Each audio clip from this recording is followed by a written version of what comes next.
They're showing the blitz, and now they back off. Flags are down. Landry going into the corner deep. Broken up beautifully by the linebacker. I'm sitting here with Charlie Sanders in the Detroit Lions practice facility in Allen Park, Michigan, and we are here to discuss Charlie's life. If you think I'm gonna settle down, I've got news for you. I still got a lot of leaving left to do.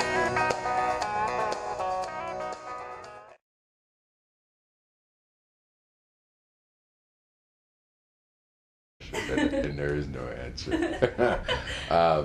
It's funny that people get the general opinion that where a person ends up later on in life is something that's generated through self-motivation or through some situation that created the idea that they were going to work at being something. A lot of people say, well, what motivated you to be a ball player, or what drove you? And in reality, to their surprise, the answer is there really wasn't anything that. I think if there's something that drove me, is it would have to be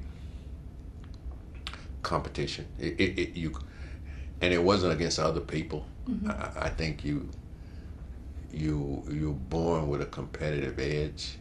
Even as a child, I can relate to putting two babies in a crib and one lollipop.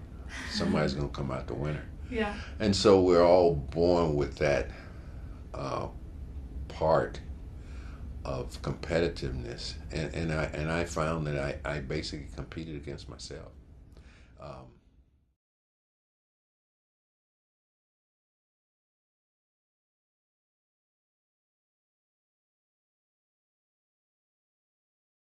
What was it like? It was eye-opening education, and a positive one, because I can now take that experience and I can relate it now to my kids. And with Alex for 3 years. Okay. And he was a character. I tell people that he was probably one of the few people that never had to take acting lessons. He was naturally a funny man. Okay. And, but he had that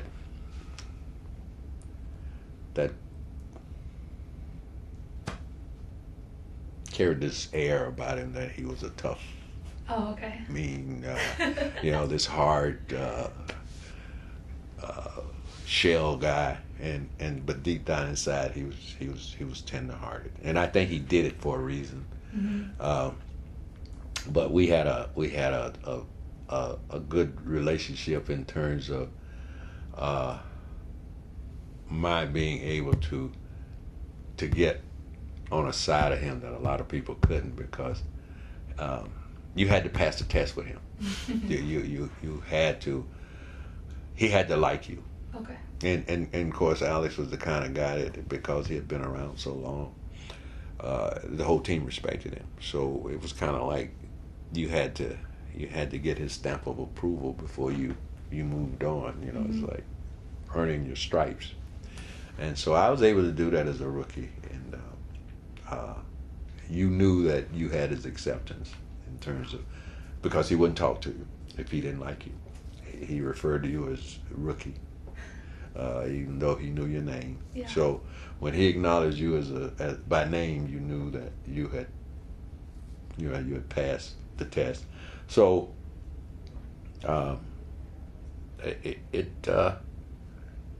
it was a sad situation, especially the last 5 years of his life.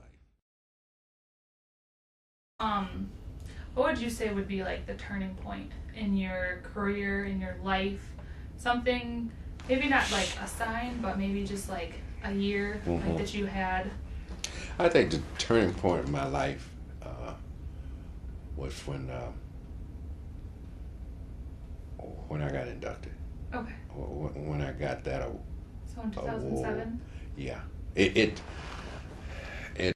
I lived for. It wasn't something that when I engaged in football that this was what I wanted to do. I wanted to end up in the Hall of Fame. That's the furthest thing from my mind. Never. It changed a lot of things. It wasn't something that Detroit Lion in Chicago, and everyone loves you. You got the smile on your face. Yes, I'm still enjoying it. It's been a year, believe it or not, since my induction, and I was told a year ago that once you get in, you have to come back a year later just to see what you went through, because you're not going to remember a thing. And for you, how could you recall any of it, or is it a blank? Do you remember the speech or what?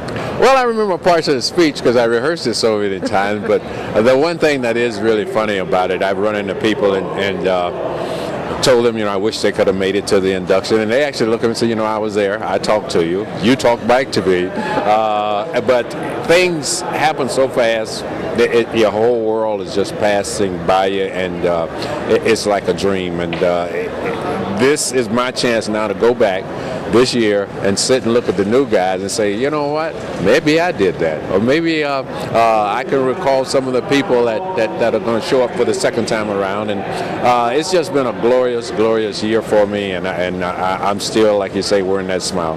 That's beautiful. had an influence on me. Never had heroes. No. And I think I ended up with a couple of autographs in my life. I think I got Brooks Robinson and Hank Aaron's. And I've been around people, but the fame, I've been around Frazier, but the fame, to me, people are just people. Yeah. We put labels on them. Yeah. And so I've never been enamored with anybody in terms of, I've admired what people have been able to accomplish, but I've never placed myself or placed anybody else above me. While Charlie obviously doesn't play football anymore, he is the assistant director of pro personnel for the Detroit Lions, and he loves his job. He was very gracious to let me come and sit in his office for about 45 minutes and talk with him about his life. Charlie doesn't give personal interviews very often, even with the media, so I was very honored to have this opportunity to speak with him.